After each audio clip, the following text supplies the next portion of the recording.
c'est 30 ans, avec les 4 classes qui ont fait l'histoire de la Transat Jacques Vabre, donc ça c'est plutôt sympa. Et puis on continue dans l'innovation, puisque ben, cette année il y aura 4 départs, il y aura 4 parcours, une même arrivée ensuite pour tout le monde et 4 beaux vainqueurs. 4 départs, ça c'est vraiment nouveau, ça a plusieurs buts. D'abord de mettre en valeur chacune des classes, mais aussi pouvoir un peu raccourcir la ligne de départ. Ça c'est un point technique qui va apporter de la sécurité, qui va aussi pouvoir apporter d'augmenter un peu le parcours côtier, parce que quand on a beaucoup de bateaux sur la ligne, il faut partir très vite vers le large. Là, en diminuant un petit peu les flottes, on va pouvoir passer proche du cap de la Hève et apporter aussi à ceux qui n'ont pas la chance d'aller en mer la possibilité de voir les bateaux passer avant de prendre le large. Étagé de 12 minutes en 12 minutes si on veut être véritablement précis. Ça laisse le temps à chaque team de débarquer les équipiers qui sont à bord pour les aider à se préparer. Et puis ça laisse aussi le temps aux flottes de s'étirer. Et pour ça, ce sont d'abord les plus rapides qui partiront devant. Ce seront d'abord les ultimes. Ce sera ensuite suivi des Ocean 50, des IMOCA et enfin des classes 40. Oui, c'est ça. À 13h05, les premiers bateaux, donc la classe ultime s'élancera. Et ensuite, toutes les 12 minutes, on verra chacune des flottes partir les unes après les autres, mais ils vont pas partir directement vers le large. Ils vont revenir d'abord vers le cap de la Hève, franchir une porte et ensuite se diriger vers la marque d'Étretat, qui est maintenant installée depuis plus de 3 éditions. Et à partir de ce moment-là, bah, la Manche dans un premier temps, le golfe de Gascogne, puis l'Atlantique et les différentes îles à contourner en fonction des classes devant eux pour une arrivée 14 jours après, un peu plus peut-être, en Martinique. La première chose, c'est de se dire que la Transat Jacques Vabre, c'est la plus exigeante des transatlantiques.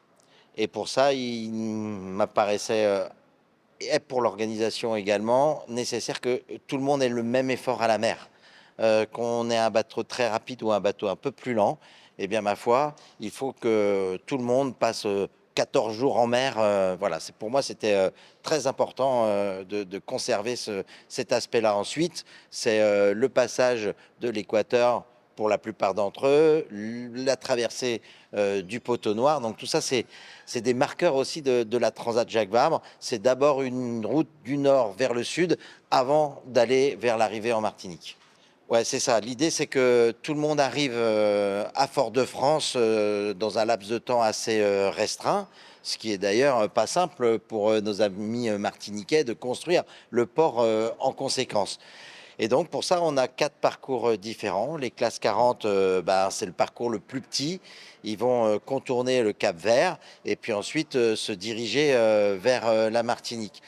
Le parcours le plus long, c'est celui des ultimes qui vont descendre jusque l'Ascension pour ensuite revenir vers eux aussi la Martinique. Et ensuite, il y a 2 parcours qui sont assez similaires, qui vont aller du côté de la pointe de Recife au Brésil. Ça fait un petit rappel que ben, par le passé, nous avions des arrivées du côté du Brésil. Et là, ce sont les IMOCA et les Ocean 50 qui vont contourner Fernando de Noronha ou Sao Paulo et San Pedro pour les autres. Et tout ça dans le seul but d'arriver aux alentours de 14 jours de course en Martinique. C'est une édition record. 95 maintenant, c'est sûr. Les qualifications sont terminées.